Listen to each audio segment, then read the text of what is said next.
Update nga tayo sa Gilas Pilipinas. Paghahanda nga ito sa FIBA World Cup Asian Qualifiers 4th window.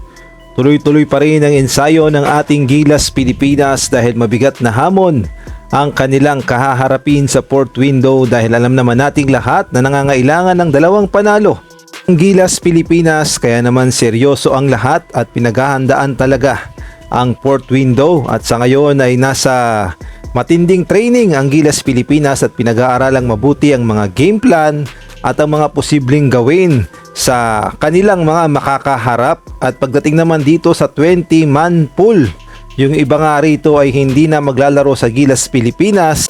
Kagaya na lamang ni Angelo Kwame na nagkaroon na ng kontrata sa France, tapos itong si Quintin Millora Brown ay out sa Gilas dahil kagagaling niya pa lamang sa kanyang back injury, samantalang si Gio Chu at si Roger Pugoy ay hindi pa nga nagre-report sa Gilas at ito ngang si Mike Phillips ay hindi rin maglalaro sa personal na rason dahil ikakasal daw ang kanyang Kuya Ben.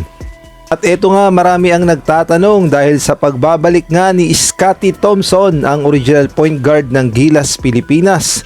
Sino kaya ang mga posibleng matanggal sa mga point guard dahil napakarami nga nila. Diyan si Scottie, nandyan si RJ Abarientos, si Jay Perez at gay na rin itong si Juan Gomez Diliano. Kaya naman ang malaking tanong, sa pagbabalik ni Scottie Thompson, sino kaya ang pwedeng maalis na isa pang point guard, si RJ Abarientos kaya o itong si Juan Gomez Diliano?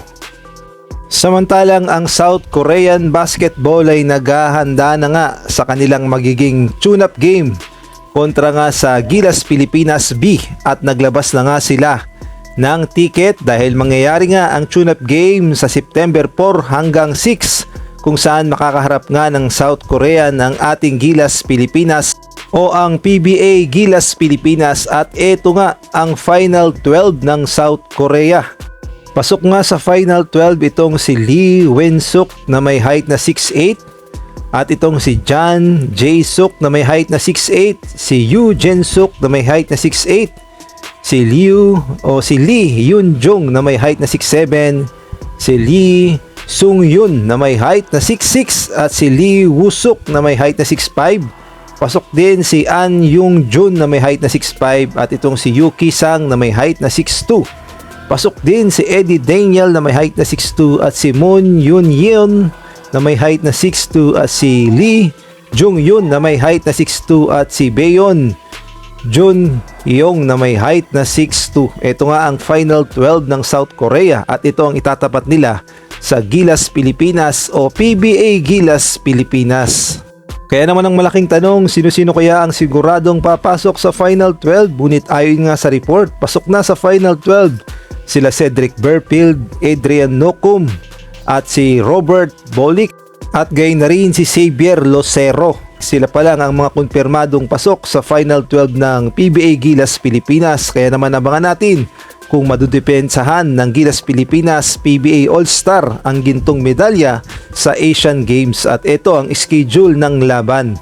Unang ang makakaharap ng Gilas Pilipinas sa September 11 sa ganap na alas 12 ng tanghali ang Bahrain. Kasunod naman sa September 12 sa ganap na alas 6 ng gabi ang Kazakhstan.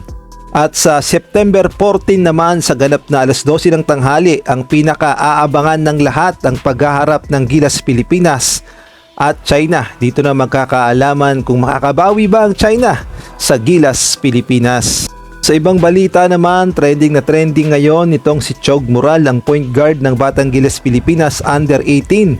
Sa ganda kasi ng kanyang ipinakitang performance sa FIBA Asia Cup under 18. Nang makaharap kasi nila ang Japan, itong si Chog Moral ay umiskor ng 21 points, 4 steal at 4 rebounds.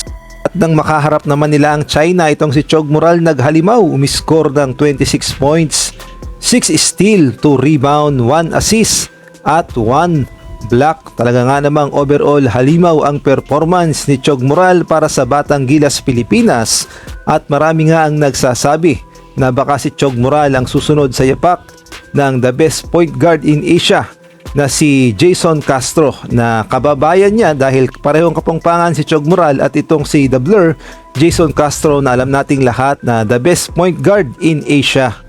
Kaya naman sa hinaharap, hindi malayong sumunod sa yapak ni The Blur itong si Chog Moral at baka tawagin ding the best point guard in Asia dahil dito pa lang sa under 18 ipinakita na ni Chog Moral ang kanyang bangis at sa tingin ko magde-develop pa ito ng totoo niyang galing at lakas sa hinaharap at lalong-lalo na kapag napasama siya sa senior national team ng Gilas Pilipinas. Kaya naman abangan natin ang mga susunod na kabanata dito kay Chog Moral. At kung nagustuhan mo ang video na to, paki-like, paki-subscribe, paki-pindot ang notification bell para updated ka sa susunod kong i-upload.